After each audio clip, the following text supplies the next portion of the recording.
వ్యవసాయ భూముల వద్ద బోర్ మోటార్లను చోరీ చేస్తున్న నిందితులను పోలీసులు అరెస్టు చేశారు. వారి వద్ద నుండి 9,60,000 రూపాయల విలువ చేసే 24 బోరు మోటార్లను, 2 ద్విచక్ర వాహనాలను స్వాధీనం చేసుకున్నారు. వ్యవసాయ భూముల వద్ద మోటార్ల చోరీకి పాల్పడుతున్న నిందితుల అరెస్టు వివరాలను నార్కట్పల్లి పోలీస్ స్టేషన్లో ఏర్పాటు చేసిన మీడియా సమావేశంలో నల్గొండ డీఎస్పీ శివరాంరెడ్డి వెల్లడించారు. ఆయన తెలిపిన వివరాల ప్రకారం నార్కట్పల్లి మండలం షాపల్లి గ్రామానికి చెందిన నాగరాజు, సుద్దాల నరసింహ, బకరం శేఖర్, భాషపాక సైదులు, నల్లమాద లింగయ్య, భాషపాక లింగయ్యలు వ్యవసాయ భూముల వద్ద బోరు మోటార్లను చోరీ చేస్తున్నారు. ఈ నేపథ్యంలో ఈ నెల 9న షాపల్లి గ్రామ శివార్లోని కన్నెబోయిన శ్రీను పొలం వద్ద బోరు మోటార్ను చోరీ చేశారు.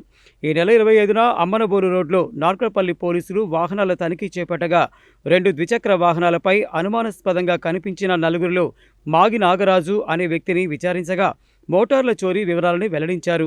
దీంతో పోలీసులు వారిని అరెస్టు చేసి వారి వద్ద నుండి 9,60,000 రూపాయలు విలువ చేసే 24 బోరు మోటార్లు, 2 ద్విచక్ర వాహనాలను స్వాధీనం చేసుకున్నారు.